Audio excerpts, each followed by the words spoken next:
Hi, this video is going to be part 3 of my life story, and it might be like medium length, and it's going to be unedited. I wrote some notes that I took from my phone. Thanks for everybody who subscribed to my channel and who supported me. I love you guys so much. So I'm just gonna get into it. And you know, with me having DID or dissociative identity disorder, you know, my soul is fragmented from severe trauma. So my timeline is kind of wacky, but I'm trying my best to talk about more of the things that happened to me from like in greater detail, because I feel like that's important, from the things that happened to me from a teenager until about age 23. And then part 4 and 5, or might need to do 6, will be the trauma that I endured from like 23 till 30 to 40, like the next 20 years. Okay, so I wanted to say that the reason that I was trafficked when I was 16, oops, I guess I can't say that. The reason I was S3X, yeah, when I was 16 is because I was homeless, and I saw the guy that did this to me, he didn't make it, and I was there, and it was very traumatic. Basically, there was I was waiting for my friend, and 3 guys pulled up in a car, and they jumped out. One had a weapon, and I just remember hearing shots, and I hid in a boiler room, and yeah, I watched him basically fight for his life, and he didn't survive. So and then I was targeted afterwards, and the police didn't really, like, they didn't tell me like, hey, you were a victim of this crime, and there wasn't any human I don't know if I can say trafficking, but there wasn't a human trafficking department back then. So like my parents, you know, my parents are pretty horribly abusive, and they didn't get me any help or anything. They didn't even help me to get disability. So I'm still fighting for that 20 years later.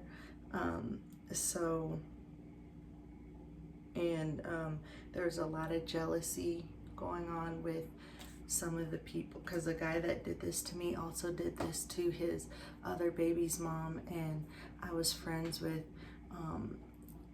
like some women that were really jealous of me. So like when the detective asked me to come back and tell the same story that I always told, it's like they couldn't believe that like my angels told me to run, literally run, and then they try to act like I had something to do with it when I was a victim. And that's why I don't really trust the justice system and all that, because there is no justice. So basically what happened was, see, this is not in order. So well, I guess like before that happened, I was dating this guy when I was 15, and he was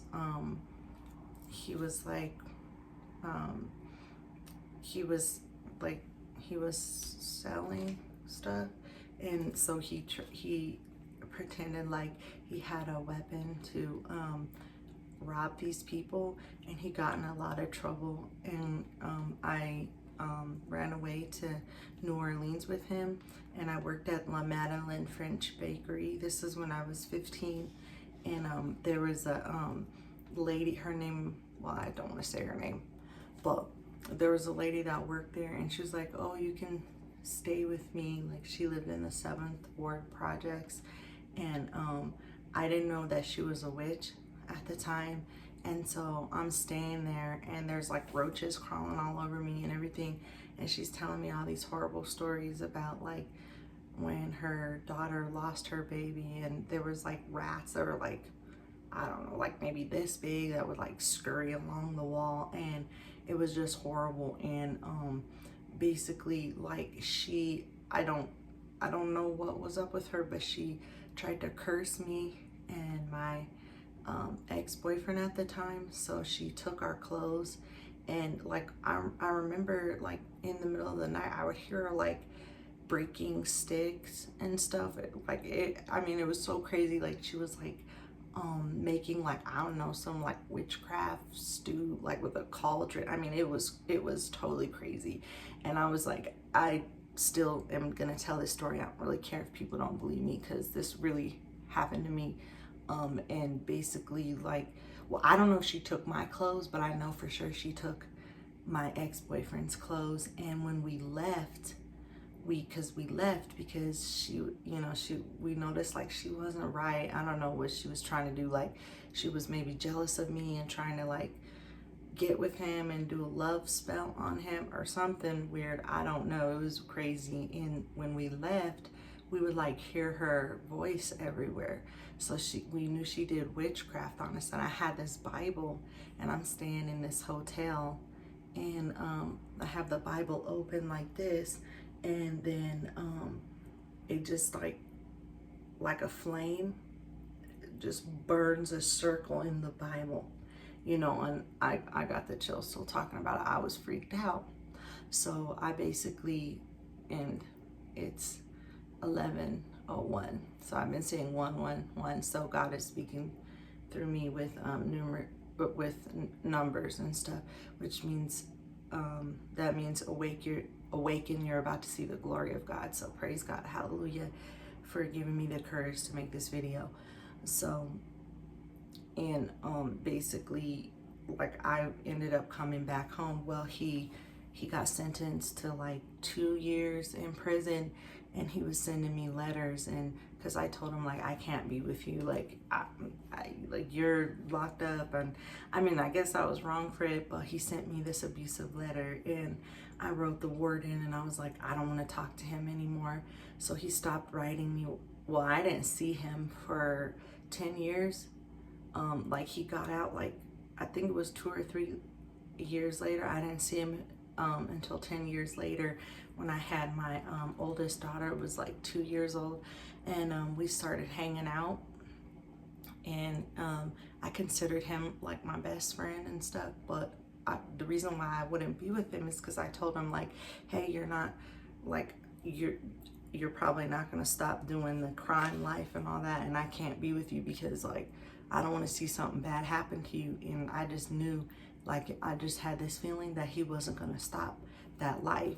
Like, and I'm not judging him. Like, now looking back, I'm just, telling my story.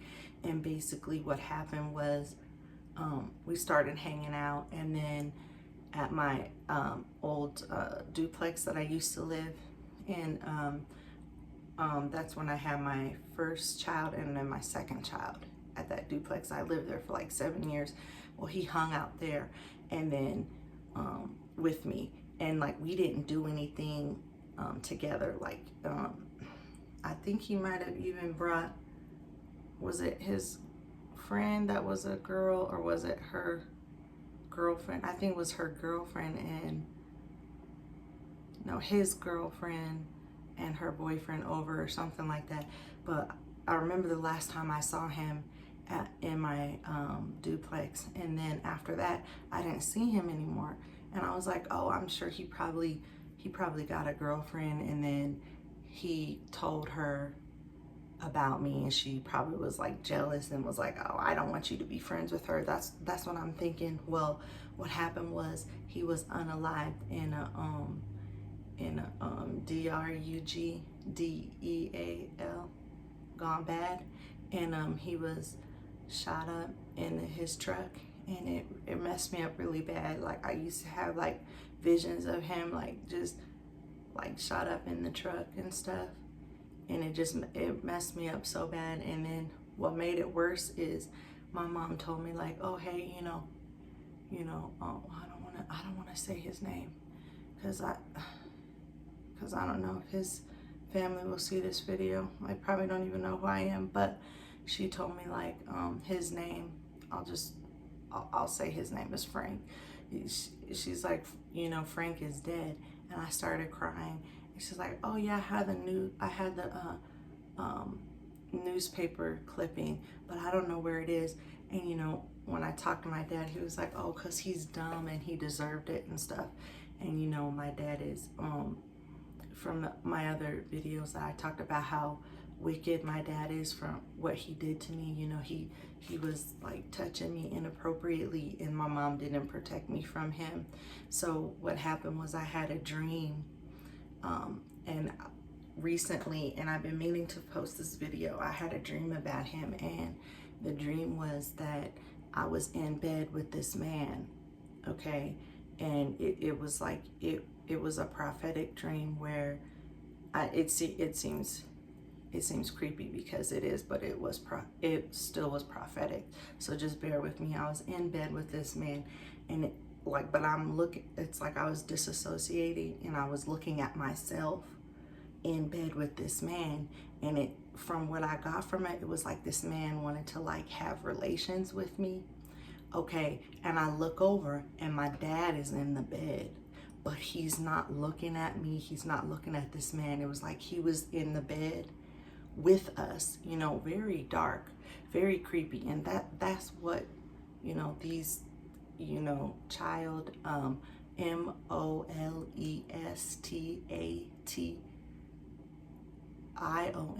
it's very horrible, it's evil, it's wicked, and it's dark. And when it's a parent, it's actually a form of child sacrifice. So when I woke up, I was distraught, and I asked God, I said, God, what does this mean? And y'all have to excuse my background in my house because I need to clean it, but I really need to get this video out there. So when I woke up, I asked God, what does this mean? And he told me, he said, because of what your dad did to you, he cursed you to be SEXUAL, abused by every man for the rest of your life. Yeah, he literally cursed me for life. So I broke those curses, but it has to do with Jezebel, and it came from my mom because I was raped and my mother was raped. I assume my grandma was raped. My mother was raped by a famous rapist. And I don't want to say where because, I'm not in a good situation, as you would know from my story. Abuse survivors they struggle with a lot even after the abuse is over. So basically, what I wanted to say is, and then this also happened to my firstborn daughter because of the stuff that I was into from the abuse from my parents, how it set the stage for me to go through the things that I did with S3X trafficking and PROSTITUTION and things like that. Maybe I could say that word, I don't know. But what I wanted to say was that the Jezebel demon or the curse is transferable, and it's generational, and it's permeable. So if you have this demon, because it has to do with S3X abuse, if you have that, you need to break that curse. You need to renounce that demon. And I also got delivered through Bob Larson's ministry. I have the cross of deliverance. It's in my bedroom. Well, I'm not gonna go get it right now, but his team did deliver me in, because I saw him in person, and then I just remember like screaming. Well, it wasn't me, it was the demon. And then that's why they gave me that cross of deliverance. But I had altars and they didn't know. So there's like more work I need to do, like constant deliverance, which of course it's a long term thing, like as a Christian, to, you know, because we want to be holy and stuff like that. So so anyways, so yeah, so basically, and then I do want to talk more about my professional diagnosis of borderline personality disorder and post-traumatic stress disorder, specifically complex post-traumatic stress disorder and complex trauma. And so I think that's going to be the next video that I'm going to make, and it's 11:10. It's about to be 11:11, which is, again, that's God showing me like that I'm doing the right thing, getting my story out there. So just bear with me. So because I kind of got off on a tangent there. Okay, so in regards to the father of my children, okay, when I was 17, I was going to college, and this guy that, and I forgot to put him in here, but this is another guy that statutory raped me, by the way. He gave me a flyer, and I was so used to it, I didn't even know that's what he was doing. Like I just thought, like, this is what guys do, like this is what old men do, they sleep with young girls. Like I literally was programmed from birth, groomed to totally accept that, by the way. So I just want to throw that out there. So he gave me a flyer, and it was for a Halloween, and it's 11:11. Hallelujah, praise God, praise the Lord. So he gave me this flyer to go to this Halloween party at this bar, and you know, they didn't check my ID, and that's where I met my ex, the father of my children, and he was, you know, a lot older than me. And the thing that I want to say about him is he didn't start violently abusing me until 2 years later. So for the first 6 months, I didn't talk to him because my home life was unstable. My mom was always trying to kick me out. I didn't know she had narcissistic personality disorder. I didn't know that she had antisocial personality disorder and all that. I didn't know any of that. So like when I called him up, he's like, well, why didn't you call me? And that was like the first red flag, is like he wanted me to call him the next day and wanted me to move in with him the next day. So just for like any young women, or I mean, I would hope it would be young women or women that watch this video, like if a guy is trying to shackle you right away, like that's a red flag, like run to the hip. And I don't want to say like that means he's going to be a malignant narcissist, but I'm getting kind of frustrated because I was a writer on Quora, and I see a lot of hate that's directed towards borderline women by men that, in my opinion, are probably abusers. And it's like they want to like downplay what I went through, and it's, you know, been proven that like borderline women a lot of them have suffered from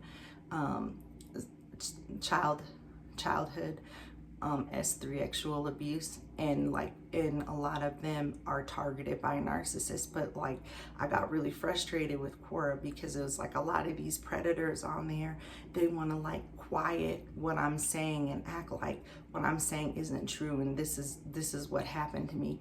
And borderline personality disorder comes from being invalidated as a child and having childhood trauma, where I have attachment trauma, like where my mother didn't, because she didn't really care about me. I guess she had me to keep my dad, but my dad was like, you know, really bad dude. So it didn't work out good for me. So that's what it has to do with. So I have trouble with emotional regulation, but a lot of the stuff they say about borderlines is not true, because a lot of the symptoms I've healed.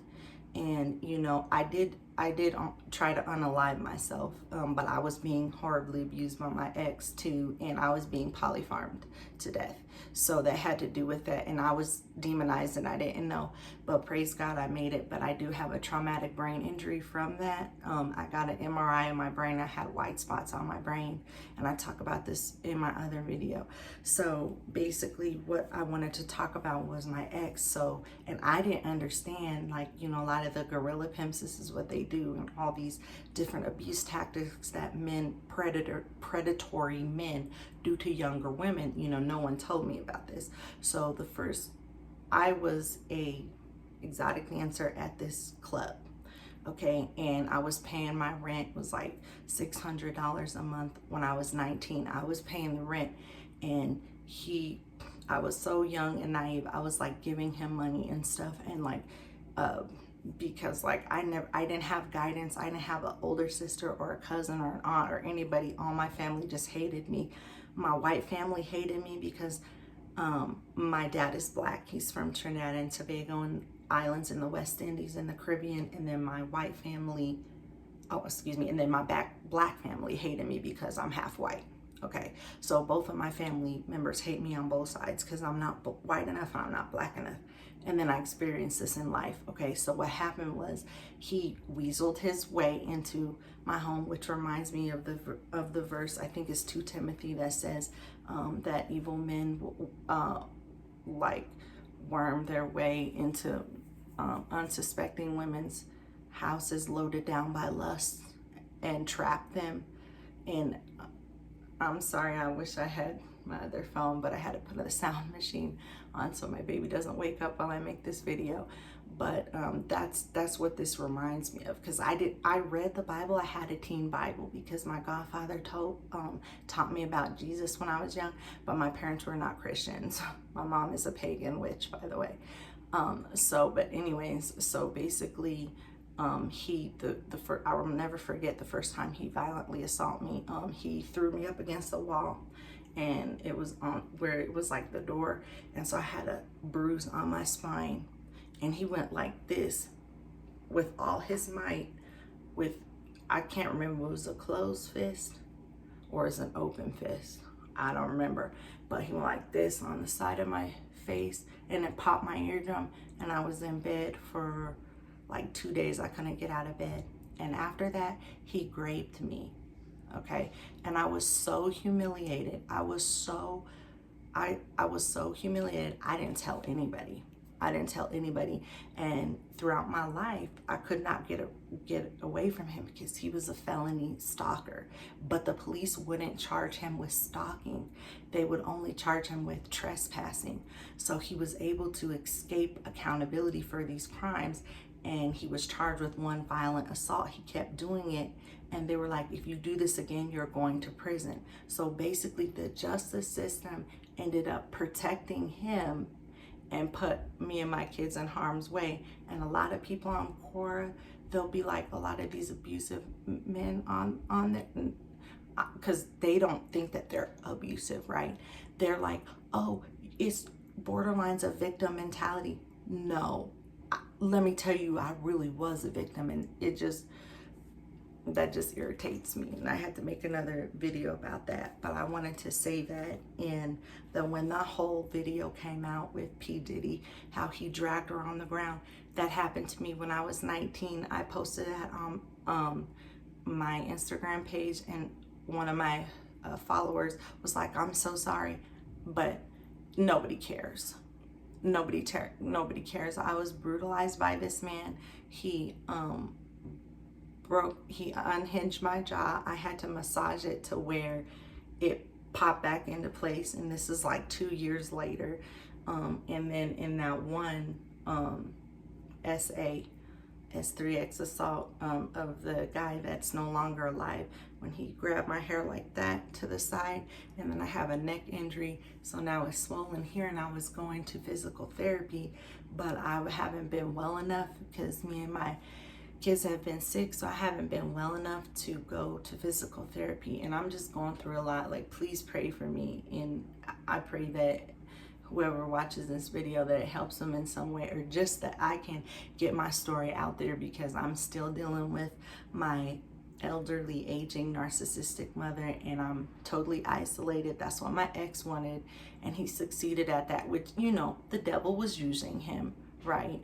But I felt so hopeless, and I was like, what can I do? And I was like, I have to start making videos and telling my side of the story. So the next thing that I want to talk about is when I was 19, I enrolled in college. I was studying early childhood education because my mom did childcare, and I've been taking care of kids since I was 11 years old. But then I switched to elementary education because she talked me into it. You know, I didn't know that that's like her control tactics, is she's always trying to control my life, but whatever. So when I went to college, this black girl, she befriends me, and she's like, oh, come spend the night at my house. Well, I was not knowledgeable about assisted rape. Okay, so what that means is you have a female accomplice of the rapist who helps find victims for him to assault. And it was her brother, but she had a daughter, like a 2-year-old daughter. So she's like, and I was like, oh yeah, I'll spend the night. I'm so young and dumb. I'm thinking, oh, she has a daughter, nothing will happen. Her brother came over, raped me in the middle of the night. It was so painful. Let me tell you, it was absolutely excruciating. And I'm like, what I want people to understand is if you're raped, okay, it can cause damage. Like I went to the hospital and everything, and they told me like they could see like damage, okay, and it's horrible. And I watched this documentary. Sorry, and I saved it to my documentary playlist. But it's called, I think it's called Hardcore, and it's about PORNOGRAPHY,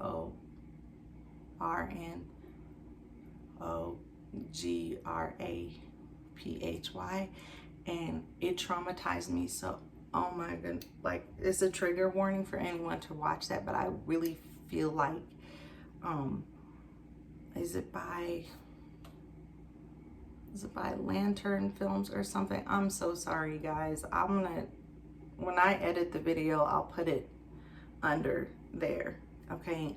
But there's this scene in there of this guy that's doing that to this woman, and it was so graphic. They had to use like drawings instead of showing them. Let me tell you something, because that happened to me more than once, okay? And the sound of it, because of this rape culture that we live in, and how guys laugh about it. My ex used to do that, but he was struggling with a lot of stuff.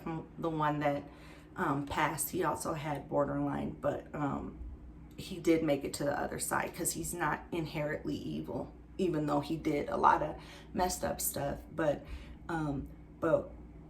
when I hear like guys making jokes about that, I feel like saying to them, have you actually watched a movie with these graphic rape scenes? Because I have, and they don't put a trigger warning. And I've seen the ones that are like a man on a young teenager, and I've seen the one where it's like man on man, and that traumatized me so bad. And the reason why I did, because it happened to me, and I just wanted to put that out there. Like, that's not something, like, if you don't know what someone went through, you don't know what they went through. And the other night, and I feel like I'm being attacked because I'm like trying to tell people that, Jesus saved me and stuff like this. He did. He is my savior. And the thing about it is, I had a nightmare because, I've had nightmares ever since I was little, because I've had PTSD since I was little. I was clinically diagnosed when I was 19, and then I was clinically diagnosed with borderline personality disorder when I was like 32, when I was in inpatient, because my mom got me locked up in there because I was drinking the beer and I didn't want to ride with her. And then I was trying to tell them about it, and they thought I was crazy, and then they were over drugging me, so I almost passed out. And then I ended up leaving in a tampon too long, and it gangrened, and I almost died. So, and I'm sorry that's so graphic, but I feel like it has, like, I should say that, because that's a part of my story. And so that's the reason why I dropped out of college. Yeah, I was never able to go back, and I'm 40 years old, and I've tried to talk to some people about it, and nobody cares. at all. My mom does not care at all. No one cares. And it just really bothers me because like I was just at this school function and I'm like telling this lady, I'm like, oh yeah, I went to school to be a teacher, but I was never able to finish. I wasn't able to finish because I was raped by my classmate's brother. Yes, she set me up. I did not go to the police. I was so humiliated. I was so degraded. And people don't understand, in order for a woman to mentally survive going through that, they have to pretend like nothing happened. Yeah, so that's what I did. I pretend like nothing happened. But it bothers me because here I am 40. I'm about to be 41 in November, and I've never been able to go back to college, and it bothers me so much. And it's like I don't have to go back for money, but it's the principle, because you know I'm completely disabled from what I went through. But it's the principle of, like, you know, that was taken from me because of rape, and like the shame for me having to keep that in for 20 years, that I was not able to go back to college because I was a victim of rape and I was a victim of severe domestic violence.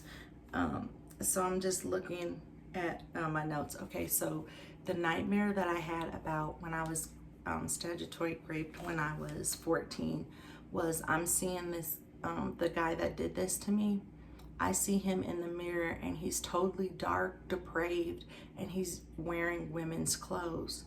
And it was like I was like trying to protect my baby from him. I don't know if like maybe he saw my video or his family saw it or something. I don't know, but I'm being brutally attacked by demons, okay, at night. Like witchcraft attacks up the yin yang, and it's not anything I'm doing. This is what happens when you experience extreme trauma. It opens the door to demons. That's a known fact. So like in the dream, I was trying to like save his child because I heard that he had a baby or something. And it was horrible because it was like my soul was trapped in the further or the spirit world, and I'm like trying to get out of the basement, or I'm trying to get out of their house, and then his sister is like trying to befriend me, and like she was hating on me. She was a complete hater. She didn't try to help me. When his friend did the same thing to me, the detective called her and she's like, oh, it happened before. Like she totally threw me under the bus because of jealousy. And this is why I have no female friends at all, because all the females that I went to school with, I even helped out this one girl. She was like, oh, I don't know if I can have children again, and because she had a bunch of abortions. I was like, God will help you. She's married, has a bunch of kids. I told her I was abused. She was like, who abused you? Like she totally forgot that she told me that she was abused. Like she was abused her whole childhood. But it's so easy for everybody to just forget me. And like, God forgive me, yeah, because I'm bitter and I'm angry, and I pray against that because like I didn't deserve that. And to just be re-victimized over and over, and then not to have the police help me, not to have them charge my ex properly, and then to have the judge deny me a restraining order where I end up losing my kids because my mom reports me because she's so jealous and hateful. And then because she wants to take my older kids from me because she got a bunch of abortions and never wanted to do her own inner healing. And it's just awful to have to go through this, you know, on a daily basis. And that dream really freaked me out because I feel like, because of, like I said this in my other video, because her father S3 actually abused her and her brother. Then he statutory rapes me, and then he has a kid. And I'm thinking he probably did the same thing to his kid. And I don't know if this guy is alive. Like this was 20 years ago. I don't know, but I had that nightmare and I'm just tortured. I'm a tortured soul from what I went through. And the other thing that I wanted to talk about was, now I can't remember where I met this guy at, because I used to be a dancer, and exotic dancer. So it's like, did I meet him at the club? I don't even remember. But he took me to his friend's house, and I'll never forget this. This was when I was how old was I? Was I like 23? Was this before I got drugged and gang raped at the bar? Because that was when I was 23. I'm trying to think, was this, I guess it was around the same time. I mean, I guess I could say I was 23, but he took me to his friend's house, and he had a bunch of pug dogs. So I'm using the bathroom. His friend comes into the bathroom while I'm using the bathroom. He locks the door, and you know, he's trying to grape me. And I was like, oh, but you know, you don't have to do that. You know, just let me out, and then we could talk, you know. And I had to talk my way out. I don't even remember what I did, but I ended up talking my way out of him raping me. Well, when I came out of the bathroom, the guy that I was with thought that I slept with him. So when I get into the car, he violently SA'd me. Not a full one, but he, like, with his hand, because I had on a skirt, and I'm screaming and stuff. I'm on the phone with 911. I'm sobbing. I'm in this mini skirt. I'm crying. And he, like, I guess he ran out my car or something. I go to a gas station, and this guy pulls up, and he's trying to get me in his car. So when the police come, they're like, is this him? And they have him in cuffs, and they slam him on the car door. That was one time that the police did help me. Okay, there was like one other time in my life, like the police, oh, sorry, 3 times that the police helped me out of like 20 years of me calling them. Like and people say, oh, borderlines are toxic. No, I'm a good person. I was just abused. So if you're assaulted, then you should be able to call the police and get help. Well, the police asked me, and because I was in the back of the cop car, and they're like, he's not gonna see you. And they're like, is this him? I was like, yeah. And he did intense, I know all these people's name, first and last name, but I'm not telling him for my safety. But they, the victim's advocate, or I don't know, I don't even know if that was her title, but she called me and she's like, oh, well, he did his little assessment, and we don't think that he's that dangerous. And I'm like, what? Like, he violently assaulted me in my car because he thought I slept with his friend when his friend is trying to grape me. Like, I don't even think I could even say that, but I was like, I don't care what your stupid psychological things are saying. Like, this guy is dangerous. Well, they just like disregarded what I said. I think I wrote a victim impact statement, and I was saying how like it really affected me and my daughter because I was like a young mother and all that. And they had him in like intense, it was like intense sexual offender supervision for 4 years, and he ended up failing, and they sent him to prison for a year. Yeah, for what he did to me. And it was like only like one of like I don't know, I said it in the other videos, and I used to be so ashamed to say this, one of like, was it 15, because of the gang rape that happened when I was 14 and 15 and then 23. So yeah, like 15, like the guys that did that was like 15 guys that did that to me.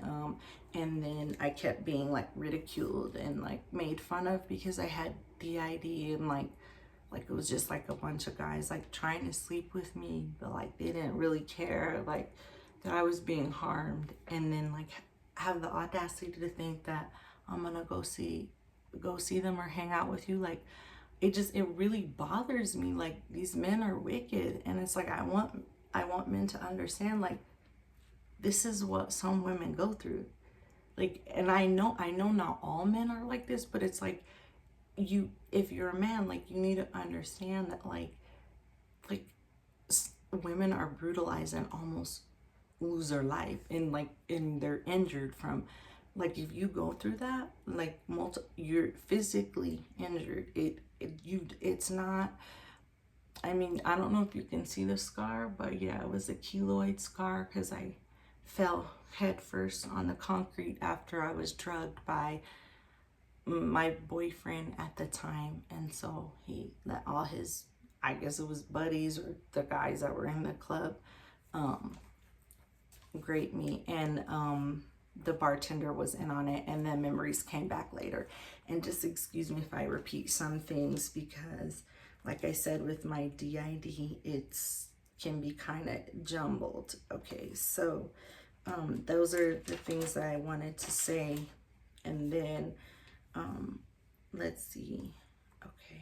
Okay, so again, this was when I was 23. So I guess a lot happened, or that I totally disassociated and tried to forget. I went to a bar, a bar club, and there was this, I was like, I had too much to drink, you know, because that's the mark, you know, that's one of the symptoms of borderline, which is like, you know, drinking too much, and the symptom of grape, of course, you know, substance abuse problems. And so I had too much to drink, and I was like running in the alley. I don't know why. I had braids, and this guy picks me up. So he graped me that night, but I was so accustomed to it. I was like, oh, I didn't really care. And I ended up being like his girlfriend, and he would just supply me with stuff. He would just give me stuff, you know, and it didn't occur to me until, like, I mean, I'm not even kidding you, like 20 years later, after I would see like movies and stuff, I was like, oh, that's another way that they trap women. They do that on the first night when they're like drunk or really messed up or high, and then they're like, oh, now you're my girl. But it's not a real it's not real love. It's not a real relationship.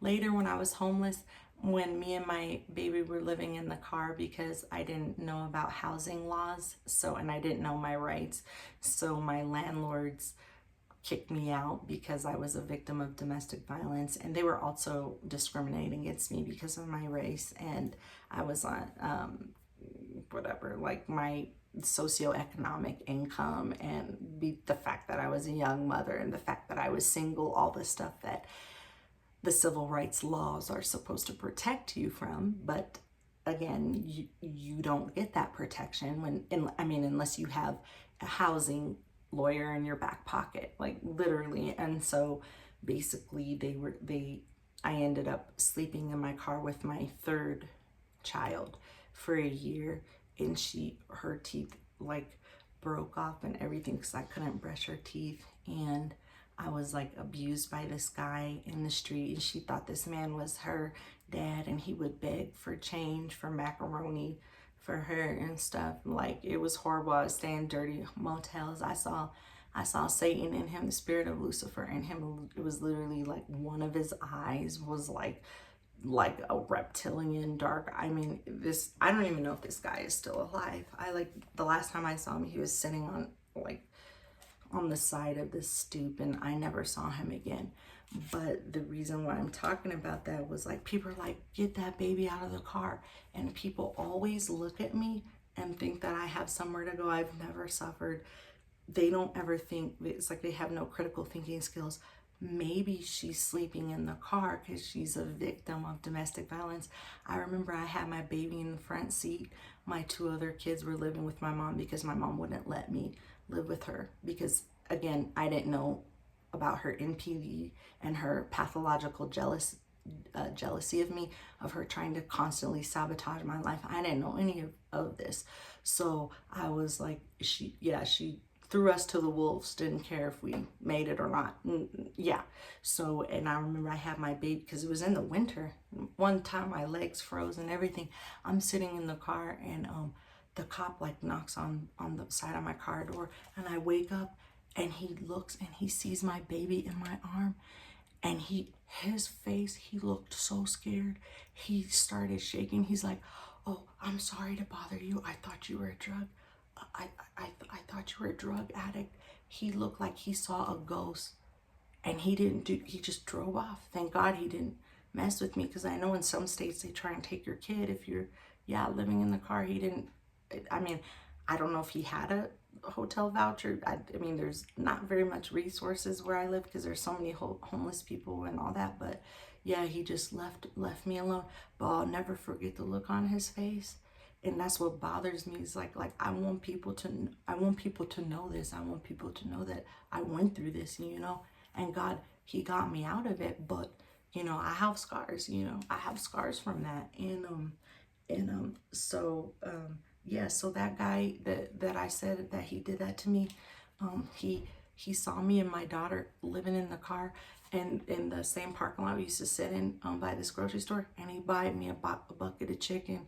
And I wrote on his Facebook page, I was like, thanks for the chicken. But he told me, he was like, oh, I'm so sorry I didn't let you and my daughter spend the night. I mean, they treated me worse than a dog. I had my ex tell me that.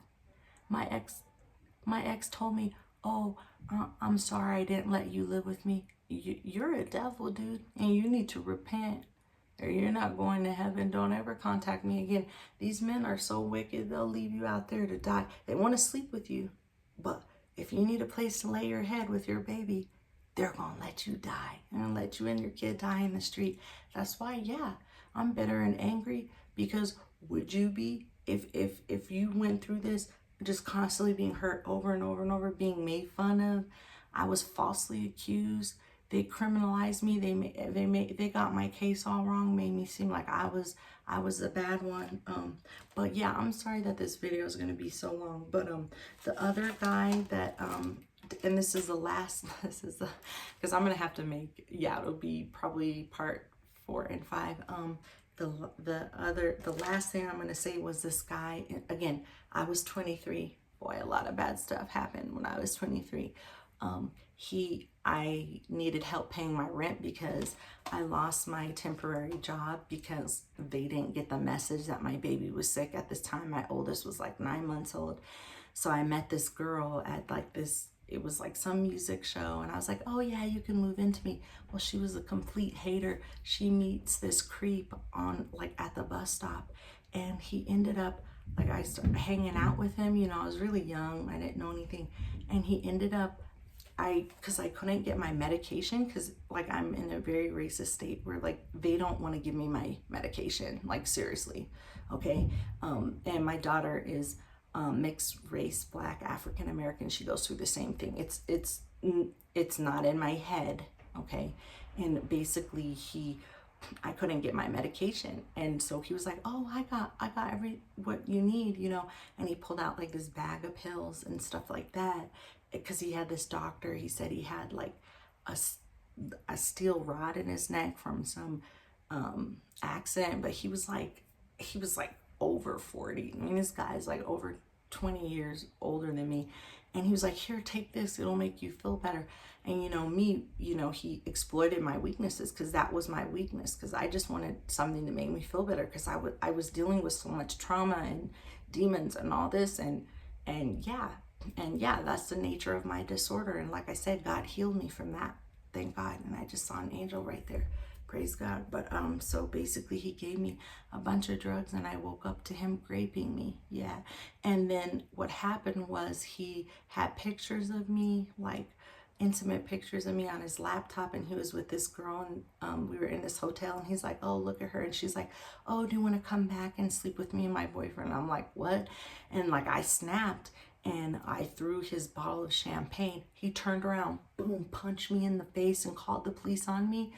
And he got this cop, this young dumb cop. I mean, I don't know if the cop was like gay or something, I don't know. He seemed like he hated women, I don't know. But when I was asking him like, hey, well, what if someone lies about getting arrested? And he was like, oh yeah. And it's kind of like he had this look on his face like he made a mistake. Well, what happened was, when he punched me in the face, he had this girl lie, you know, his flying monkey lie. So I got taken to jail. And then what happened was, my mom hired me an attorney. That was one good thing she did, when she got me an attorney. And again, with the charges that I was blamed for, that my ex-baby's dad did, because the cop was illegally stalking me, and because I didn't give him his name, because my lawyer told me I didn't have to, and what she did was illegal, and I would have had to sue the police department, but I didn't have a lawyer for that. And I've been trying to find a civil rights attorney for like 5-6 years now, and I haven't been able to find one, because I just finally gave up. So I guess I need to pray on that. But what happened was, the private investigator found his rap sheet. It was like a stack like this big, and he had been charged with drugging and raping women across America and never was convicted. yeah, never was convicted. And so I feel like my daughter's going through the same thing, where it's like if you're abused by a guy, but then they lie and then you go to jail. And like, I had to take DV classes because that's what my ex would do, and make it look like I was the bad one, just like this famous girl that lost her life. Like, it's the same thing, where this is what narcissists do, because I have a mom that does this, where they abuse you, and then when you lose it, it's called reactive abuse. Then they make you look like the crazy one. Then you go to jail, right? You're abused, but you go to jail. Then you're taking DV classes and stuff like that. So it's just something that I wanted to talk about.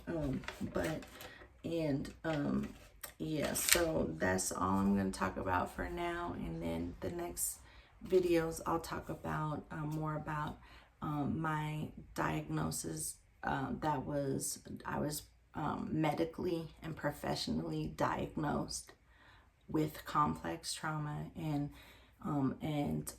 major depressive disorder, and also panic disorder too. So I'll talk about that in my next video, and I'll talk about the stuff that I went through in my 30s all the way up till now. So if you made it this far, thank you so much for watching my video, and please bear with me while I'm editing and stuff. And yeah, be blessed in Jesus' name. And I hope that this video helps someone else know that you're not alone. Because the reason why I started posting on YouTube is because I don't have a real family. I don't have a real family. I mean, I have my children, but yeah, my ex and the devil and my mom basically was able to take away my 3 children. And I had lawyers, but they thought, they were like, because see, I didn't understand my rights. I should have taken it to trial, because I had a state appointed lawyer, and she was a devil, because she was into basically using me and my kids for blood money, and she's a horrible lawyer. But I didn't know this until later. And what she said, oh, just say that you were abused. Well, I did that, but what it meant was, what she was saying was, if you say that you're abused, you're saying that you are a perpetrator and you're at fault because you didn't stop your ex from abusing you, which is actually a civil rights violation, because of the case that I went through that I told you guys about, with my ex kicking in my door. That's another guy.